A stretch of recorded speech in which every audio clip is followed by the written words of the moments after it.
Would I say that these experiences were traumatizing? I definitely will say so. Because what is trauma? Is an after effect of something that was painful that happened in your life, that left an imprint in your mind, whether in your consciousness or subconscious mind. That's my own interpretation to what trauma is. So something happened, I made it mean something, and I stored that meaning in me, and that meaning is painful. And then I now keep reminding myself of that meaning. And then a story comes out of it, and I keep repeating that story over and over and over again. It's like a looping tape. So, yes, absolutely. And I remember when I went through therapy, I remember one of the scenes that I saw, and I'll share it. I was in my house where I think I was about in the age of 3, 4, and I was sitting on the floor upstairs, and I saw myself crying. And the therapist asked me, "So, why are you crying?" I said, "Because I'm hungry. I'm hungry, I want to eat." And she's like, "So where is everybody?" I said, "I don't know. I can't seem to find anybody." And she asked me, "So what do you make that mean?" I said, "It means that nobody cares about me." Now, somebody might be watching this thing and say, "Kilo man share when people you buy. What's wrong with this woman?" Uh-huh. So if nobody was there, why didn't you call people to come and answer you, Abby? When you're at that age, and not just at 3, even at 30, things would happen that you will create a story about. And you will carry on that story as though it's the truth. Because there are only a few objective truths, like the sun will come out at so place, the rain will come from the sky. But everything else is subjective. So that means it's subject to who is saying it, to why they're saying it, to where they're saying it, to when they're saying it. It's subjective. So that was my story. Those were some of the things that started to open my eyes, let me say, to why I felt like nobody cared about me. Because the times when I really needed people, they were not around. And don't forget that as a child, we're looking for the people around us. A lot of times we're looking for that connection. We want to feel like we will never be abandoned. We want to feel like every time we need support is always there. Because that means you care about me. And if you are somewhere else, then that means you care about that thing more than you care about me. Otherwise, why are you not with me? Right? And that's the story we tell ourselves as children. And honestly, there's nothing you can do about it. I remember my daughter would say, "Mommy, you have to go to work. Are you saying that your work is more important than me?" And I say, "No, baby. But we need to be able to do some of that work, to be able to get some of the things that come from it, to be able to do the things that you like." And she said, "Okay, I get it. So it's not more important than you. But right now, there are things that need to be done in terms of priority. And you want my time, don't you?" She says, "Yes." I say, "Okay, so let me do this. And then when I come back, you have the amount of time that you need." And a lot of times it's dialogue. She's going to make her own stories at the end of the day too, and say how my mother too might not also have been there for me. Or my mom was telling people, be strong and be confident, but at home,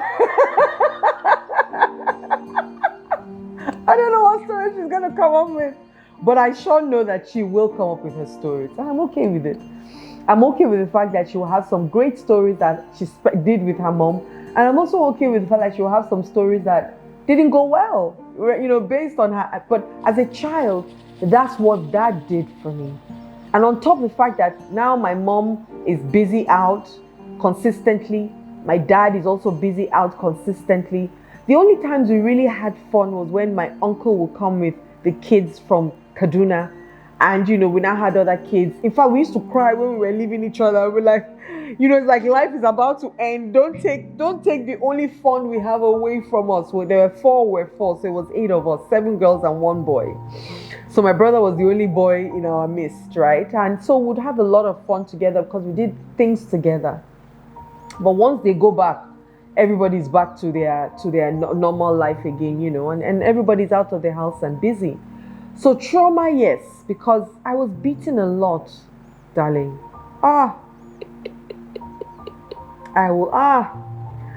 Koboko with 7 heads. They used to use electric cable. I remember my uncle, he told me to strip naked one day to beat me in front of people. It was really bad. I deleted a chunk of 3 years from my memory of when I lived in Ibadan just because I wanted to be able to relate with those people like human beings. I deleted that entire experience from my memory because it was a painful memory for me. I got molested whilst I was there. Maybe okay, I wasn't raped, but I was touched in ways that I didn't agree to. So many different things happened. I hated being there. I used to fall sick every month, guaranteed. For 4 or 5 days, I would be sick, throwing up, and then on top of it, I was skinny as hell. So just when I'm about to add small flesh like this, sickness will come. I will vomit everything out. So my experience in that 3 years there was the most terrible, to the point where I don't remember even my best friend. I don't remember any teacher in my school. I don't remember anything any teacher said that I can even resonate with to say, oh, that teacher made it. No, I don't remember any name, any teacher, nothing. I remember a few experiences where they would beat me. Oh, my teacher still used to beat me. I remember one that beat me so much that I couldn't sit down. But because I'd become so immune to cane, there was a time they were punishing my entire school. And they were meant to cane us 4 strokes of the cane. I was the only one that came out to collect that 4 strokes of the cane. Because I was like 4 strokes only. That's what people are dancing for like this. Me, champion of cane, 4 strokes. I'm the only one that came out to collect that 4 strokes. In fact, I remember I had the lines on my hand here for a couple of weeks. Because when I realized that if I cream my hand, the lines disappear. Oh, that was the end. So I became extremely rebellious. Because what's the worst that you do to me? You beat me. And that's it. So it really, really, I only remember one girl that I went to school with. And I think I remember her because she was all in university. She was friends with some of my friends. So that's why her name stuck. But nobody else. I remember even my lesson teacher. There was a lesson teacher that I liked spending time with because I felt like he understood me the most. I don't remember his name. I honestly don't remember his name. There was also one guy that I liked in government college. I can't remember his name. So it was like that, I remember one day my auntie, I can't remember what I did, but I came back home and I was punished. And my auntie took scissors and cut my hair, gave me one railway station haircut like this, and was hoping that I would go and scrape the hair. I carried that hair like that. I told her, I said, I will show you that there's something wrong with me. You think you're wicked? I will show you that wickedness also resides in my loins. And I will go about, and people will say, what happened to your hair? I will just say, it's my auntie. Now, the worst part was, I looked at her. I looked like her more than her 6 children. So people were thinking, why is this woman wicked to this girl that might even be her child that she had somewhere else and brought her home? I kept that hair like that until my hair grew back. I didn't cut it. So, trauma, of course. Of course. How would I view people? Why would I trust anybody? When most of the adults that they put me in their homes, I remember my mom asked me I went to Kaduna. I was meant to go to Federal Government Girls College Lantan in Plateau State. I remember the day we were going in the car, I was crying like a baby. I was maybe 10 or 11. We had gone to Kaduna and we're driving to Lantan. And I was looking outside the window and I was saying, and I just said a prayer. I said, God, when we get to Lantan, to the school, please let there be no parents or no guardians there. Let it just be the security guard that will be at the gate. So that my uncle would tell my mom it would be irresponsible of them to keep me in that school. And then he will offer that I go to school where I really wanted to go to school, which was in Kaduna, and living with them. And that was my prayer. And I cried all the way there. I remember we were listening to Tracy Chapman. She's got a ticket, I think she's got...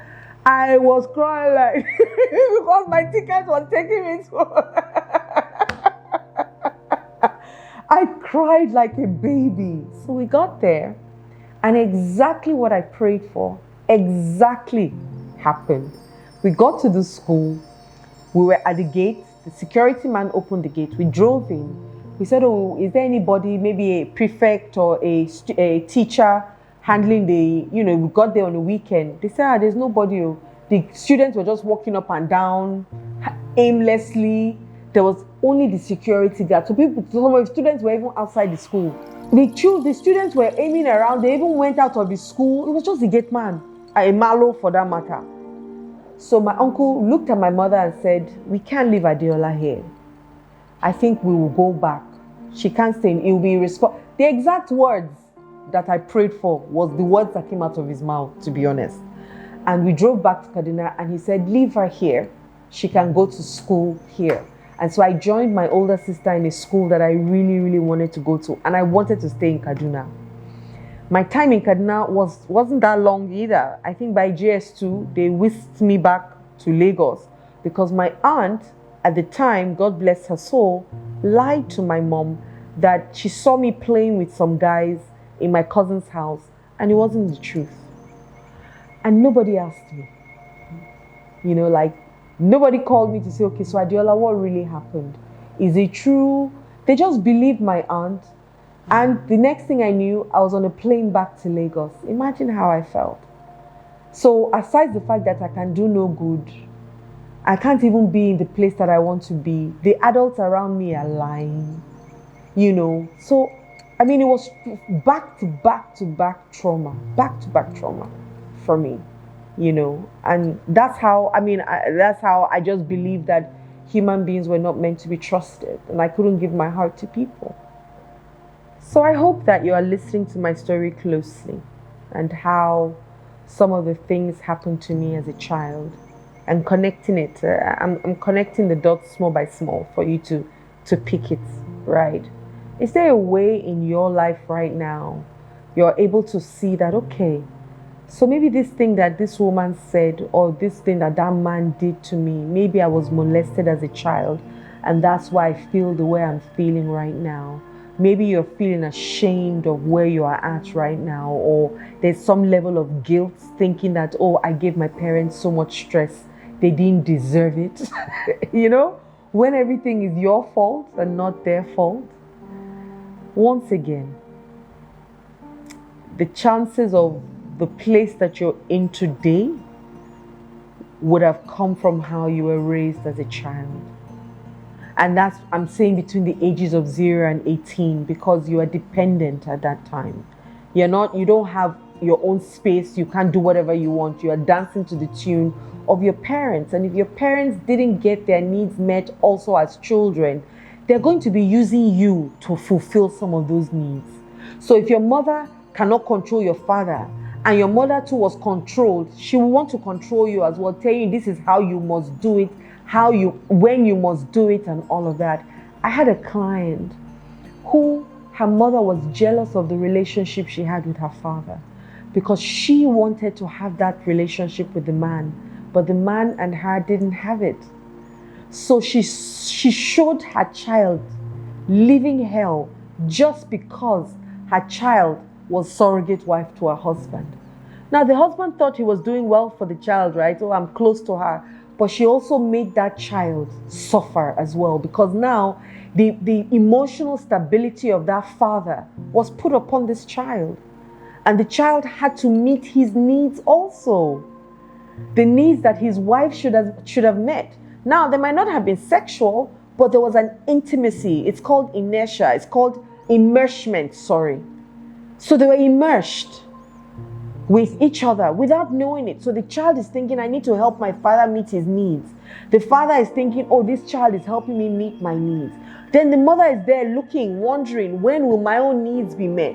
Oh, so you are the one that wants to be enjoying what I should be enjoying. And then there's confusion because that mother also didn't get her needs met.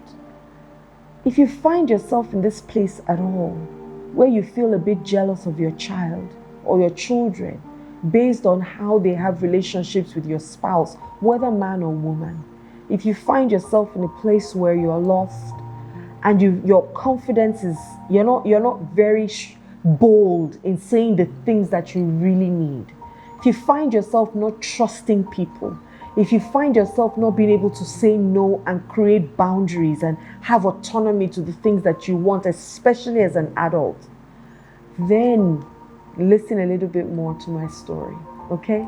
Part 4 loading.